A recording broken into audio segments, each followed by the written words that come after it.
تخيل معي رجال عمره فوق 55 عايش في تكساس، شغله بسيط، محاسب في مخبز يبيع كيك فواكه. راتبه 50,000 بالسنة، يعني حول 15,000 ريال شهرياً.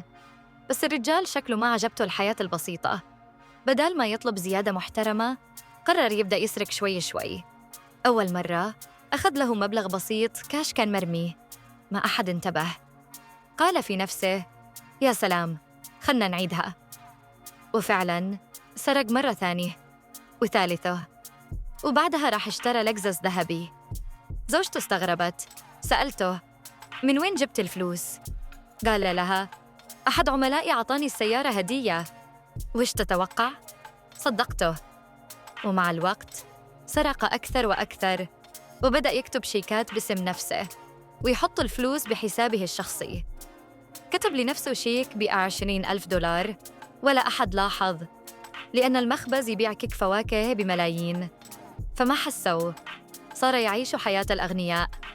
لبس ماركات، جدد مطبخه برخام، سوى قبو خمر، اشترى ساعات رولكس. قال لزوجته: اتركي شغلك، احنا أغنياء.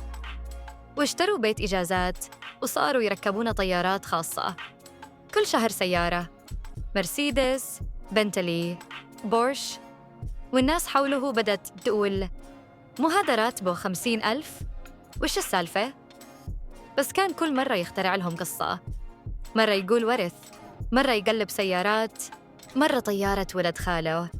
والناس تصدق، لكن الكذبة الكبيرة قربت تنكشف. وش صار؟